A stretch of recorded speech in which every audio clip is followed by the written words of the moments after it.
Judge Arthur Sterling was a king on a broken throne.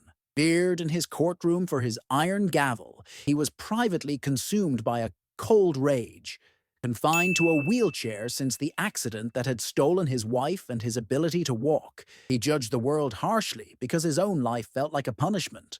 But one day, the cold silence of his court was shattered by the quiet voice of a 10-year-old boy named Leo, who stood up and made an impossible offer. "Set my father free," the boy said, his voice ringing with unshakable certainty, "and I will make you walk again." The entire courtroom chuckled at the boy's fantasy, a wave of ridicule led by the judge's own cruel laughter, until every laugh caught in every throat and the sound was replaced by a gasp of supernatural shock. This is just the tip of the iceberg. To find out how this impossible story ends, subscribe to the channel and turn on notifications. You won't want to miss what comes next. The courtroom of Judge Arthur. Sterling was less a place of justice and more a temple to his own suffering. Sunlight struggled through the tall, shadowed windows, and the air hung heavy with the scent of old law books and quiet fear. At its heart, elevated above all others, sat the judge. Not on a throne of wood and velvet, but one of chrome and leather, the wheelchair that had been his prison for 2 agonizing years. His face was a mask of cold authority, but his eyes held a permanent storm of grief. The accident had not just taken his wife and the use of his legs. It had hollowed him out, leaving behind a bitter man who wielded his gavel like a weapon against the world. He listened to the lawyer stammering below, a flicker of cruel satisfaction in his gaze. It was in the midst of this cold proceeding that a new sound cut through the silence. A voice, small but clear, came from the public gallery. "Your Honor?" Every head turned. Standing on a wooden bench, so small he had to stand on his toes to see over the railing, was a boy of about 10 years old. He had dark, serious eyes that seemed to hold no fear at all.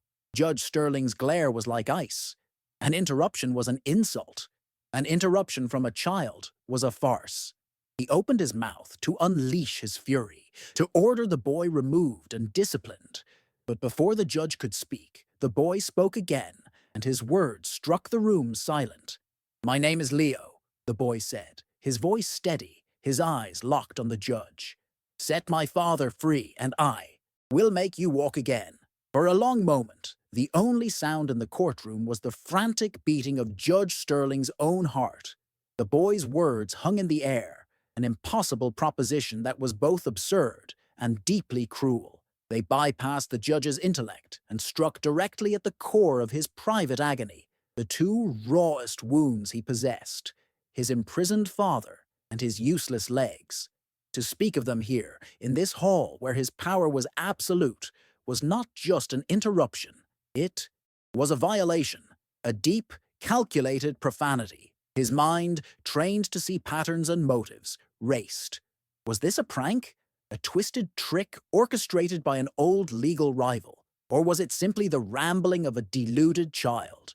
Whatever the source, the audacity was breathtaking. The shock that had momentarily cracked his composure now began to cool, hardening into a familiar, glacial rage. He would not just dismiss this boy, he would make an example of him.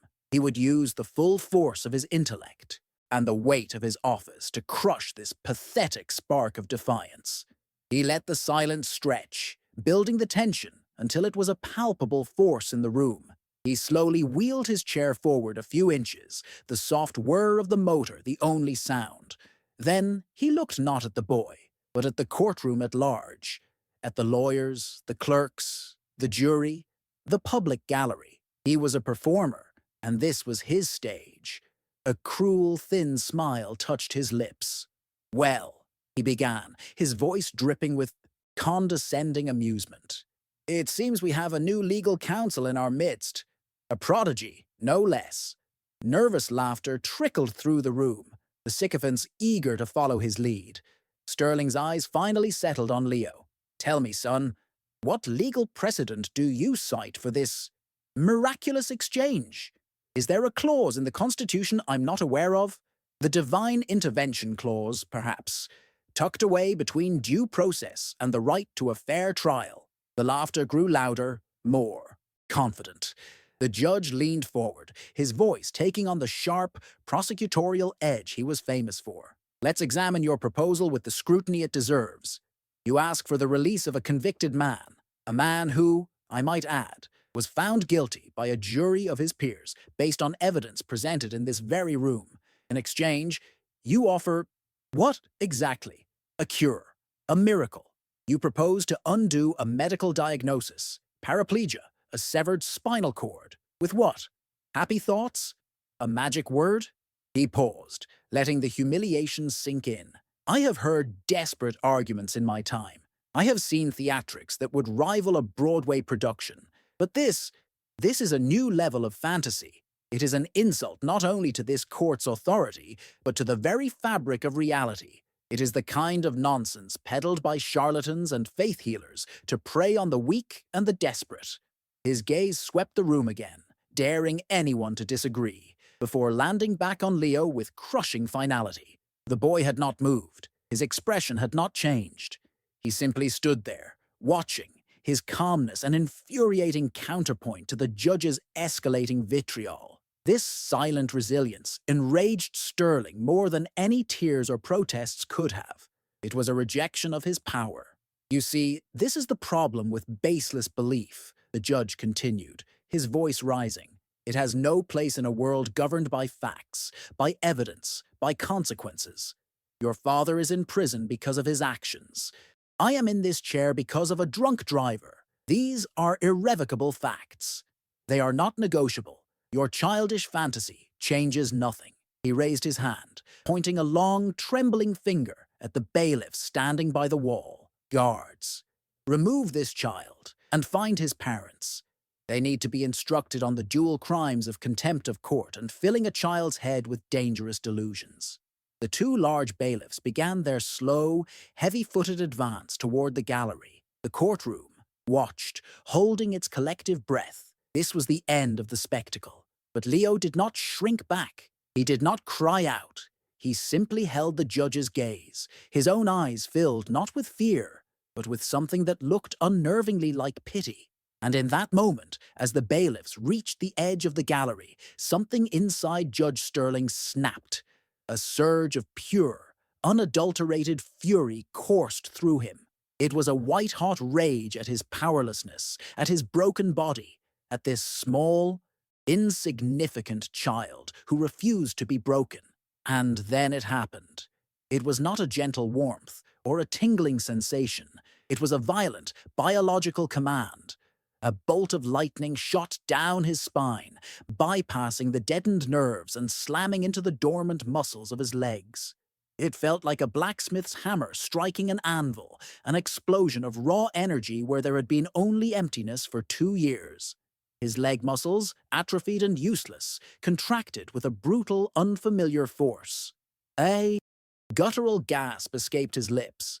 His hands, gripping the armrests of his chair, turned white as he instinctively responded to the impossible signal. He pushed. And for one breathtaking second, his body lifted. He rose a single miraculous inch from the seat of his wheelchair, his entire torso suspended by the sudden, shocking power in his own legs. The laughter in the courtroom had not just died, it had been murdered. It was replaced by a wave of sharp, collective gasps. Pens dropped from nerveless fingers. The bailiffs froze in their tracks, their mouths agape. The world seemed to slow, to warp around this single impossible event. For that 1 second, Arthur Sterling was not a man in a chair. He was a man defying gravity, defying medicine, defying the very laws of nature he had just so arrogantly preached. Then, as quickly as it came, the energy vanished. The connection was severed. His muscles turned to dead weight once more, and he crashed back into his seat with a heavy, final thud. Sweat beaded on his forehead. His breath came in ragged, panicked bursts. He stared down at his useless legs. Then slowly, with a look of pure, terrified disbelief, he lifted his eyes to the small, silent boy across the room. The mockery was gone. replaced by a raw, terrifying question that echoed in the supernatural silence. The silence that followed the thud of Judge Sterling's body returning to his chair was more profound than any he had ever commanded with his gavel. It was a vacuum, devoid of whispers, coughs, or the rustle of paper. All that existed was the sight of 200 people staring, their faces a pale tapestry of shock and disbelief. They were no longer looking at a judge. They were looking at a phenomenon, a man who had for one impossible second broken the laws of his own body. Arthur felt his skin crawl under the weight of their gazes. He was exposed, his deepest vulnerability laid bare and transformed into a public spectacle. The rage was gone, replaced by a dizzying vertigo of confusion and a primal, animalistic fear. He tried to summon his judicial persona, the cold mask of authority that had served him for decades, but it crumbled before it could form. His mind was a maelstrom. He replayed the moment again and again, the surge of energy, the violent contraction of muscle, the impossible lift. It felt more real than the chair he was now sitting in, but his legs were just as they had been seconds before, heavy, numb, alien things, attached to his body, but not a part of it. He risked a glance downwards, half expecting to see them glowing or trembling, but they lay still, mockingly inert beneath his black robes. A wave of nausea washed over him. Had he imagined it? A stress-induced hallucination, a grand mal seizure of the mind. But then he looked back at the faces of the jury, at the court reporter whose hands were frozen above her machine, at the bailiffs who still hadn't moved. Their wide, stunned eyes were his. Confirmation. They had all seen it. It was real. A desperate need for control surged through him. He had to end this. He had to clear the room. He reached for his gavel, his hand shaking so violently he could barely close his fingers around the wood. He lifted it and brought it down, but the sharp crack he intended came out as a weak, muffled clatter. "This court," he began, his voice a hoarse, unfamiliar croak. He cleared his throat, a raw, grating sound in the stillness. "This court is adjourned." He said it again, louder this time, trying to force the authority back into his tone. Adjourned!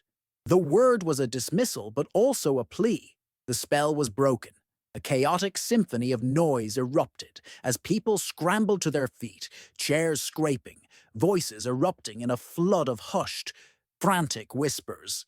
They began to file out, but they moved like people leaving the scene of an accident, constantly looking back, their eyes still fixed on him. Through the blur of his panic, one thought screamed for attention. He whipped his head towards the public gallery, his eyes scanning the benches. He was gone. The spot where Leo had stood was empty. The boy, the catalyst for this madness, had vanished into the chaos he had created. A new, sharper panic stabbed at Arthur's chest. He couldn't let him disappear. He was the key. "The boy!" he yelled, his voice ragged. "Stop that boy!" But it was too late. The gallery was nearly empty, and whoever Leo had been with had surely spirited him away in the first moments of confusion. He was a ghost who had walked into Arthur's life, detonated a bomb in the center of his reality, and then vanished. He wheeled himself with frantic, jerky movements towards the door to his chambers, ignoring the bailiff who rushed to help him. He slammed the heavy oak door behind him, the sound echoing his own fractured state. Alone, at last. The silence here was different. It was heavy, accusatory. He stared at the walls, lined with his degrees, his awards, photos of him with senators and presidents, relics of a life built on logic, reason, and unshakable certainty. That life was now a joke. He gripped the arms of his chair and closed his eyes, concentrating with all his might, trying to summon the feeling, to replicate the miracle. He focused on his legs, picturing the nerves firing, the muscles contracting. "Move!" he whispered, his voice trembling with desperation. "Move!" He pushed, strained, his face turning red with effort, sweat beading on his temples. Nothing. Not a twitch, not a flicker, just the same dead, frustrating emptiness. The flicker of hope he had felt was extinguished. leaving behind an ash-bitter despair that was deeper than anything he had known. The miracle had been a taste of heaven shown to a man in hell, only to have the door slammed shut in his face. He slumped in his chair, defeated. The world of facts had failed him. The world of medicine had failed him.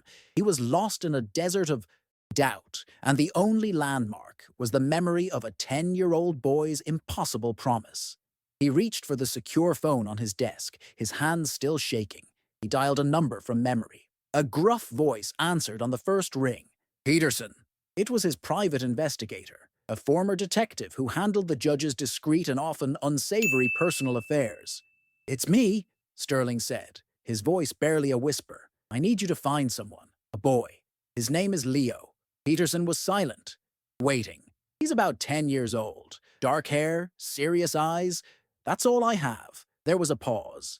Sir, that's not much to go on. Arthur's voice cracked with a desperation that shocked them both. His father's an inmate in the state penitentiary system. I don't know his name. Just find the boy. Check courthouse security footage. Canvass the neighborhood. I don't care what it takes or what it costs.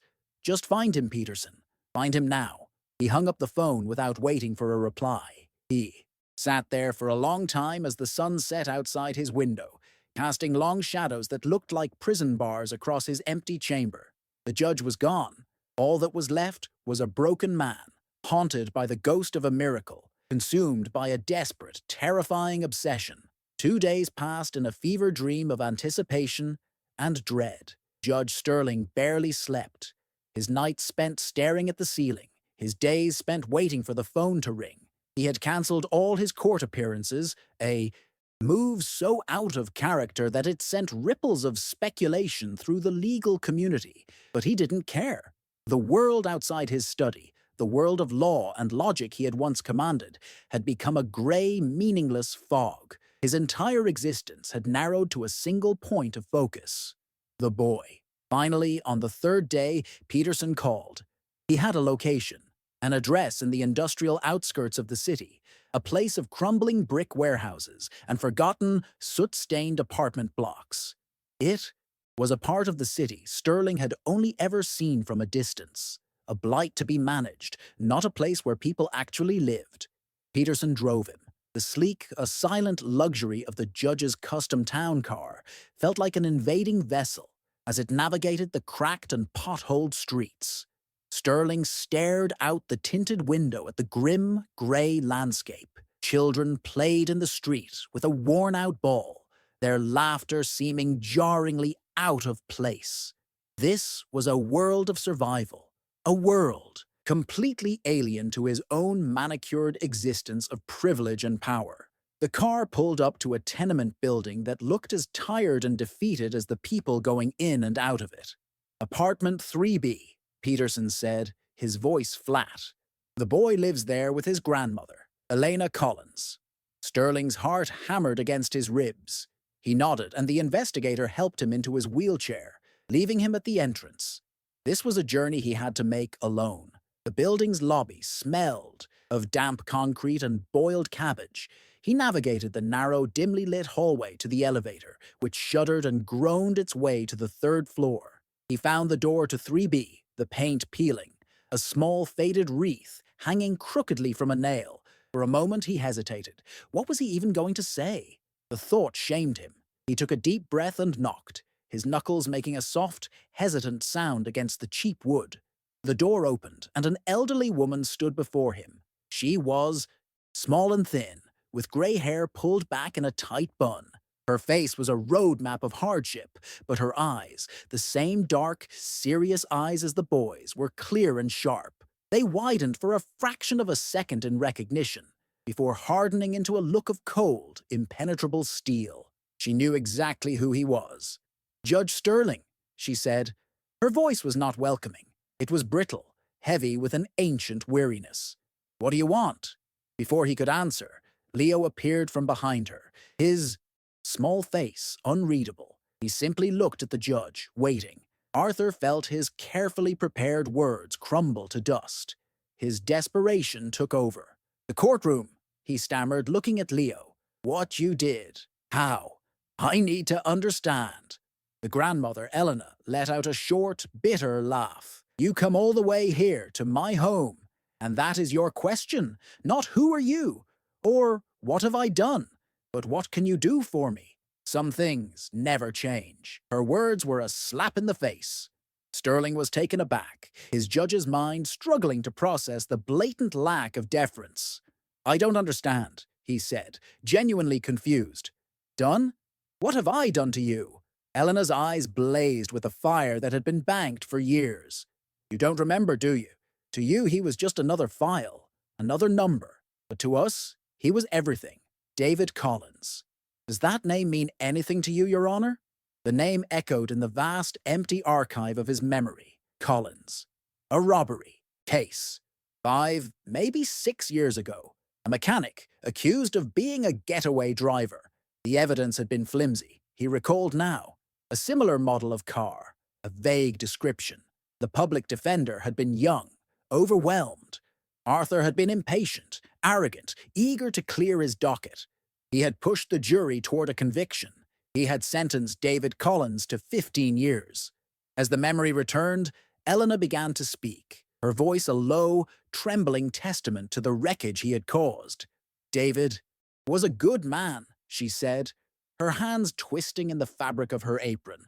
He worked 60 hours a week at that garage. He never hurt anyone.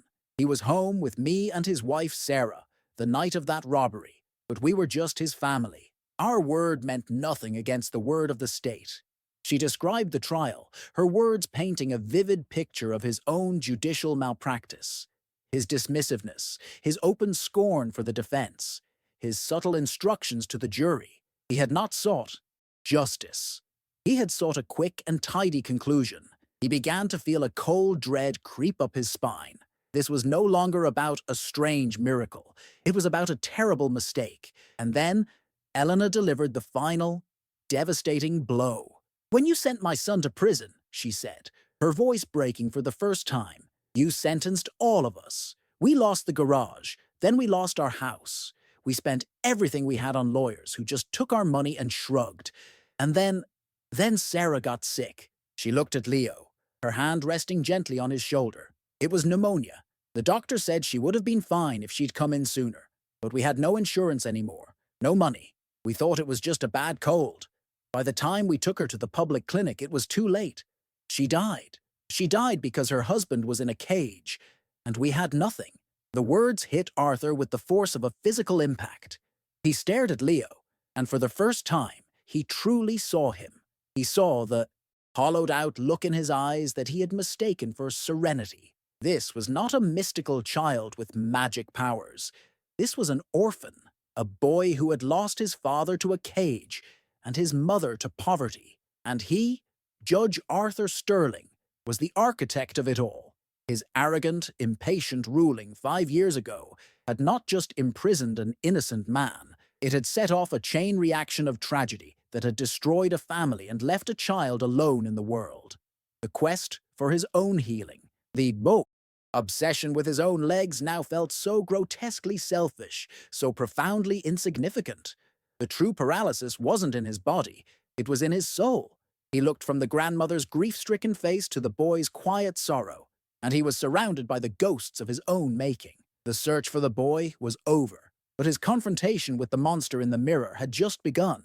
Returning to his vast, silent house after leaving the Collins apartment was like entering a mausoleum. There's polished marble floors, the soaring ceilings, the priceless art on the walls.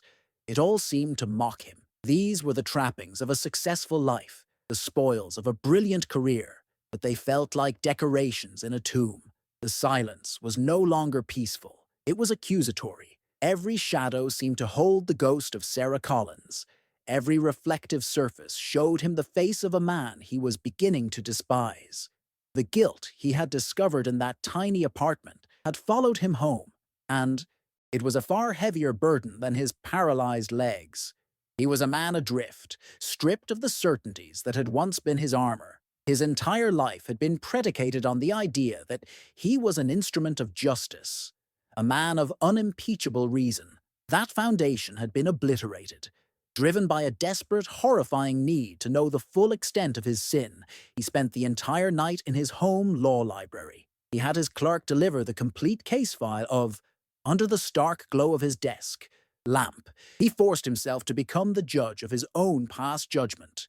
He read through every page of the trial transcript, and this time he did not see the words through the lens of arrogance and impatience. He saw them through the eyes of David Collins. He saw the flimsy circumstantial evidence, the prosecutor's manipulative rhetoric, the exhausted public defender's fumbling attempts to poke holes in a case that was full of them. He saw his own words, his own rulings from the bench, sharp and dismissive, cutting off lines of inquiry that now screamed out for investigation.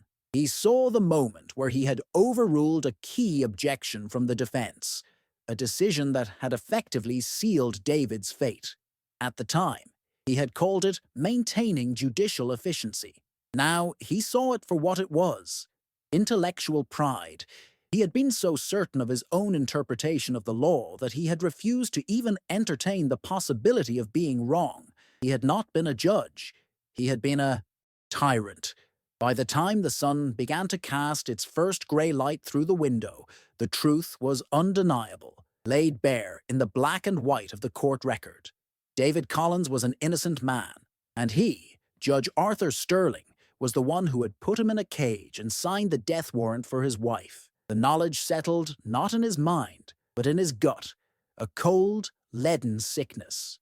It was in this state of self-revulsion that the phone rang. It was Marcus Thorne, the city's ambitious district attorney, a man Sterling had mentored years ago. "Arthur," Thorne's voice was smooth, confident. "I'm calling about the Collins appeal. It's landed on my desk. A final pro bono Hail Mary. It's nonsense, of course, but I wanted to give you a heads up out of respect. I'm planning to have it dismissed by the end of the week." Sterling's blood ran cold. He said nothing, his throat too tight to speak. Thorne continued, oblivious. "And the best part is, we can kill it using your own brilliant legal precedent. Remember? The ruling you made on the introduction of new evidence post-conviction.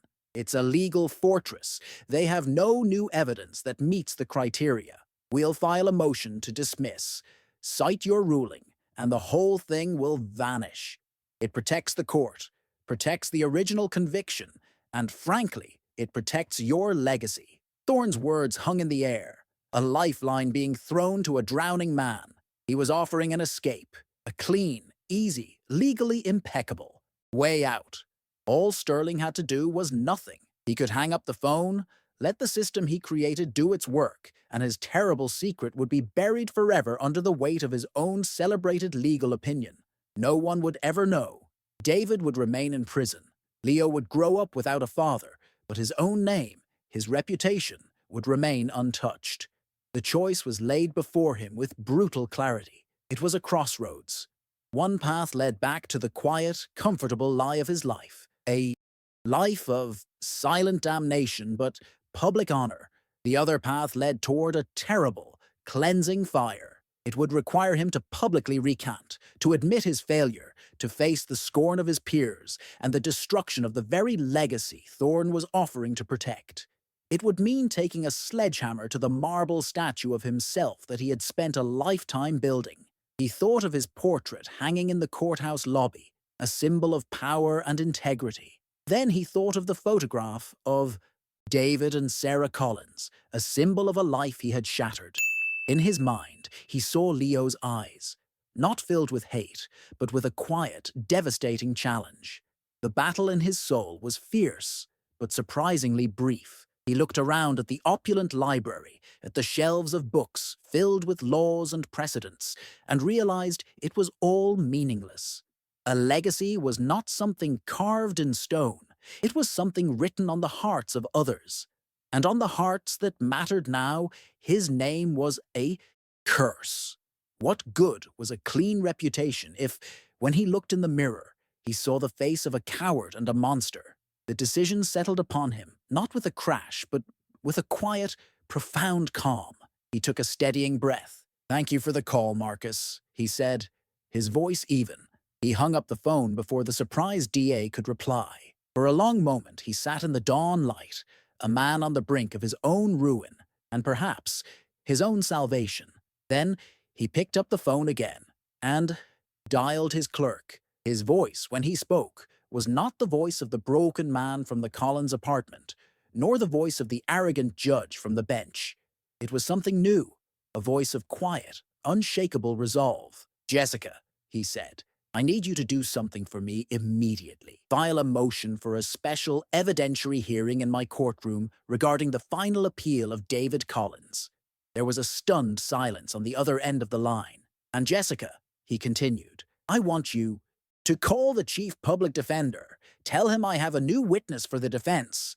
The witness is me." The day of the special hearing dawned gray and heavy, the sky a muted reflection of Arthur Sterling's own somber resolve. The courthouse, usually a place of rigid, predictable order, was buzzing with an electric, chaotic energy. The news had spread like wildfire through the city's legal circles.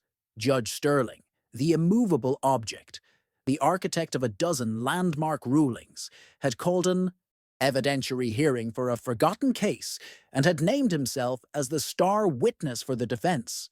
The courtroom was packed to bursting, a standing-room-only crowd of journalists, lawyers, and legal scholars, all drawn by the promise of a spectacle. In the front row sat District Attorney Marcus Thorne, his face a tight mask of controlled fury, completely blindsided by his former mentor's actions. When Arthur arrived, he did not use his private judicial entrance. He instructed his driver to drop him at the main steps, the same public entrance used by the people he used to sentence.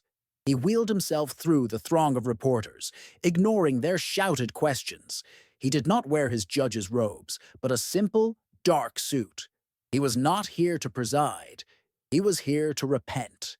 As he entered the courtroom, a hush fell. He navigated the aisle, his eyes scanning the gallery until he found them. Eleanor and Leo Collins were sitting in the back row. Eleanor looked terrified, her hands clasped so tightly her knuckles were white. Leo simply watched him, his expression unchanging, his gaze a silent anchor in Arthur's storm. He gave them a single, almost imperceptible nod.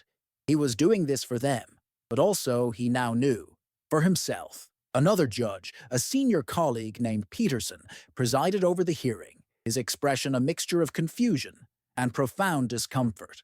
He called the session to order, and the public defender, a young, earnest man who still seemed to be in a state of shock, rose. "The defense calls Arthur Sterling to the stand." The words felt seismic in their strangeness. The bailiff helped Arthur position his wheelchair beside the witness stand. He raised his right hand, the same hand that had sealed David Collins's fate, and swore the oath to tell the truth, the whole truth, and nothing but the truth. The irony was a bitter acid in his throat. This oath was a vow he had failed to uphold in this very room, from a much higher chair. He began to speak, his voice quiet but steady, amplified by the microphone. It carried to every corner of the silent waiting room. He did not begin with an apology or an excuse. He began with a clinical, brutal dissection of his own failure. "I am here today," he started, his eyes fixed on a point on the far wall, "to correct a catastrophic failure of justice. A failure for which I am solely and entirely responsible." He proceeded to lay out the case against David Collins, and then, with the precision of a master jurist, he dismantled it piece by piece. He exposed the weaknesses in the prosecution's evidence, the ignored alibi, the unexamined leads. He quoted directly from the trial transcript, his own words coming back to haunt him, his past arrogance laid bare for all to see. The evidence presented in the original trial was sufficient for a conviction only because I, the presiding judge, allowed it to be, he stated, his voice ringing with self-condemnation. I silenced reasonable doubt. I prioritized expediency over due process. I was blinded by an arrogance that placed my own intellectual authority above the life and liberty of an innocent man. He did not shy away from the consequences. My actions did not just wrongfully imprison Mr. Collins. They set in motion a chain of events that destroyed his family, that deprived his son of a father, and that ultimately led to the preventable death of his wife, Sarah Collins. A collective gasp went through the courtroom. He had not just admitted to a legal error, he had confessed to a moral crime. Marcus Thorne's face went pale with fury. Arthur had just publicly implicated his office in a fatal injustice. Finally, after laying the ruin of the case bare, he turned to face Judge Peterson. This was the final step, the true sacrifice. A man who has so profoundly failed in his duty to the law, he said, his voice dropping slightly but losing none of its power, has no right to interpret it for others. A judge who has been blind to justice has no right to sit in judgment. Therefore, effective immediately, I, Arthur Sterling, do hereby resign my position as a judge of this high court. The sound in the room was like a sudden, sharp intake of breath from 100 lungs at once. The frantic clicking of cameras was like a burst of machine gun fire. He had done it. He had taken a sledgehammer to the entire edifice of his life, his career, his reputation, his legacy. All of it was gone, sacrificed on the altar of a truth he could no longer deny. He was done. His testimony was over. The room erupted into chaos around him, lawyers shouting, reporters rushing the aisle. But in the witness stand, Arthur Sterling felt a profound and penetrating quiet. He looked to the back of the room and saw Elena Collins openly weeping, her face buried in her hands. And beside her, he saw Leo, who simply raised one small hand and gave him a slow, solemn nod of acknowledgement. A strange lightness bloomed in Arthur's chest. He had lost everything he had once valued. He had faced public humiliation and destroyed the name he had worked so hard to build. He didn't know if he would ever walk again, or what his life would be now. But as he sat there, in the ruins of his own making, he knew one thing with absolute certainty. For the first time in years, he felt clean. For the first time in his life, he felt free. The courtroom remained in a state of suspended chaos. Judge Peterson banged his gavel, his voice straining to be heard over the roar of the press. But the story was too big, too explosive to be contained. Arthur Sterling, the disgraced titan, sat silently in the witness box. A man who had just willingly detonated his own life. He felt strangely detached from the pandemonium he had unleashed, as if he were watching it from a great distance. His sacrifice was complete. The truth was out. Now, all that was left was for the pieces to fall where they may. After several minutes of frantic shouting, Judge Peterson finally managed to restore a semblance of order. His face was grim, but his voice was clear. In light of the extraordinary and deeply disturbing testimony of Mr. Sterling, he declared, this court finds that a grave miscarriage of justice has occurred. The conviction of David Collins is hereby vacated. This court orders his immediate and unconditional release. A wave of applause and cheers broke out from one side of the room. A different gavel bang, this one not to condemn but to liberate.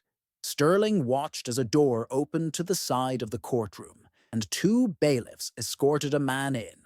He was thinner than in the photos, his face etched with the pale, weary lines of a man who had lived without sunlight for 5 long years.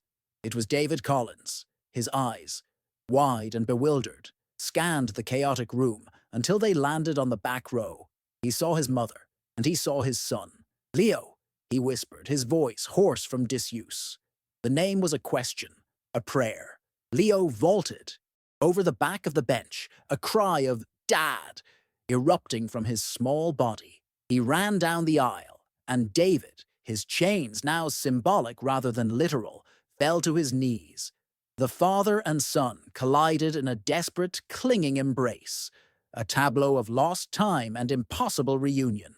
Eleanor hurried to them, her hands touching her son's face, her own tears tracing the same path as his. Arthur watched the scene, and something deep inside of him, something that had been frozen solid for years, began to thaw. There was no pride in his heart, no sense of self-congratulation. There was only a profound sense of rightness, of a broken circle finally being made whole. He had created this wound, and now, at the cost of his own world, he had been allowed to witness its healing. As he watched the Collins family embrace, a warmth bloomed in his chest. It was a gentle heat, not the violent jolt he had felt before, and it spread through him, down his torso, a river of life flowing into a barren delta. He felt it reach the deadened place at the base of his spine, the place where his life had been severed in two. And then, for the first time in 2 years, he felt a tingling sensation in his legs. It was not a phantom. It was real, a pins and needles feeling, the ghost of circulation returning, the whispers of nerves beginning to fire. The warmth followed, pouring down his thighs, into his knees, all the way to the tips of his toes. It was a feeling so overwhelming, so alien that he gasped aloud. The reporters who had been focused on the family turned their cameras back toward him, sensing a new development. Arthur looked down at his own hands, which were gripping the armrests of his wheelchair with a strength he didn't know he possessed. He looked back across the room at Leo, who had momentarily pulled away from his father and was looking directly at him. The boy's face held no surprise, only a deep, knowing calm. It was not a look of pity or of triumph. It was a look of confirmation. Arthur now understood. The healing was never a reward to be bartered for. It was a consequence, a physical manifestation of a spiritual truth. His soul, having been purged of the weight of his arrogance and guilt, was finally light enough to let his body heal. The sacrifice had not been a payment for a miracle. The sacrifice the miracle. With this understanding flooding his senses, he acted. It wasn't a decision made with his mind, but with his entire being. He pushed. His knuckles were white, the veins standing out on his forearms. He felt his leg muscles, atrophied and weak, bunch and strain. A collective gasp rippled through the courtroom for the second time that day as people saw his intent. His body trembled with the sheer, agonizing effort. The chair tilted precariously. For a moment, it seemed he would fail, that he would collapse. But then, with a final guttural cry that was part pain and part liberation, he pushed himself up. He stood, shaky, unsteady, his legs trembling like a newborn fawn's, but he was standing, on his own 2 feet. The courtroom, which had been a cacophony of noise, fell into a silence so absolute it was like the end of the world. All that could be heard was Arthur's own ragged breathing and the ceaseless, blinding flashes of the cameras capturing the impossible. He stood there, a man remade, his body whole, his soul scoured clean. His eyes met Leo's one last time, a silent exchange of gratitude and understanding passing between them. Then, slowly, deliberately, he lifted his right foot and took a step. Then a second. He was not walking toward the exit or away from his past. He was simply walking forward, each unsteady step a miracle, each movement the first letter in the language of a new and utterly unknown life. 6 months later, the world was a different place for Arthur Sterling because he was a different man. The media frenzy that had followed the courthouse miracle had eventually faded, leaving behind a story that settled into the realm of urban legend. For Arthur, however, it was simply the beginning of his life. He now lived in a modest home, having sold his mansion and most of his assets. The first thing he did every morning was not read the financial news, but walk. He would walk through a nearby park as the sun came up, feeling the solid earth beneath his feet. A simple, daily act of gratitude that never grew old. The limp in his step, a faint reminder of his 2 years of paralysis, was not a mark of weakness, but a symbol of his journey. The cold, hard mask he had once worn was gone, replaced by a quiet peace and eyes that now saw the world not as a place to be judged, but as a place to be served. He had channeled his fortune and his formidable legal mind into a single, new purpose: the Sterling Justice Project. Housed in a small, unassuming downtown office, it was a place of relentless, hopeful energy. The walls were not lined with awards and portraits of A.O. glowering judge, but with corkboards covered in case files, timelines, and the faces of the forgotten. Young, idealistic lawyers and investigators buzzed about, fueled by coffee and a shared belief that justice should not be a commodity for the rich. Arthur was their guide, not their boss. He would sit with them for hours, deconstructing flawed prosecutions, finding the single thread of doubt that, if pulled, could unravel a wrongful conviction. He taught them to see the human beings buried beneath the mountain of paperwork, a lesson he had learned at a terrible cost. One afternoon, he sat with a young lawyer named Maria, who was despondent over a seemingly hopeless case. "There's nothing here, Arthur," she said, defeated. "The evidence is stacked, the witnesses are firm." Arthur looked at the file, then looked at her. "When I was on the bench," he said, his voice soft, "I looked at cases just like this one, and I saw only what was on the surface. I saw a neat narrative, and I didn't care to look for the messy truth underneath. I was wrong." He tapped a finger on a witness statement. "Stop looking for a perfect case to prove his innocence. Start looking for the single, imperfect lie that proves his guilt is a fabrication. Every lie has a loose thread. Find it."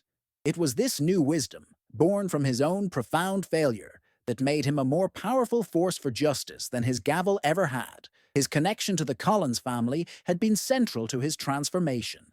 He had helped them find a new home in a quiet neighborhood, and David, after months of adjusting to his freedom, had started his own small auto repair shop. They were not just a reminder of his past sin, they were a testament to the possibility of grace.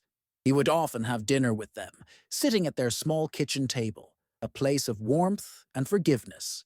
Elena, though she would never forget the daughter she had lost, now looked at Arthur with a complex peace, seeing not the judge who took her son, but the man who had sacrificed everything to bring him back. One Saturday, he met Leo at the park. The boy was tossing a baseball against a wall, a simple, happy kid. The mystical aura Arthur had once perceived was gone, replaced by the beautiful ordinariness of childhood. They sat together on a bench, watching the world go by. "Thank you, Leo," Arthur said quietly, a sentiment he had expressed before, but felt every day. Leo stopped his game and looked at him, his dark eyes still, holding a wisdom beyond his years. "My mom used to say that a person's heart is like a garden," the boy said. "Sometimes it gets full of weeds and rocks, and you forget anything can grow there. You just had to do a lot of weeding." Arthur smiled, a genuine, easy smile. "That you did, Leo. That you did." Later that evening, back at his office, Arthur stood before the wall of photos. It was his new gallery of honors. There were 5 faces on it now, 5 men and women his project had helped free. In the last 6 months, each one was a story of a life returned, a family restored. Each one was a brick in the new foundation of his own life. He was no longer Judge Arthur Sterling, a name that commanded fear and respect. He was just Arthur, a man who had been given a second chance to get it right. The miracle wasn't that he could walk. The miracle was that he now had a path worth walking on. He turned off the light, the faces of the freed still smiling in the dark, and stepped out into the city night, a humble servant of the justice he had once betrayed, finally at peace and finally whole. If you enjoyed this story, don't forget to subscribe to the channel to see more moving videos like this one. Leave a like to support us and turn on notifications so you don't miss anything new. This helps us continue to create the best for you. Until the next video.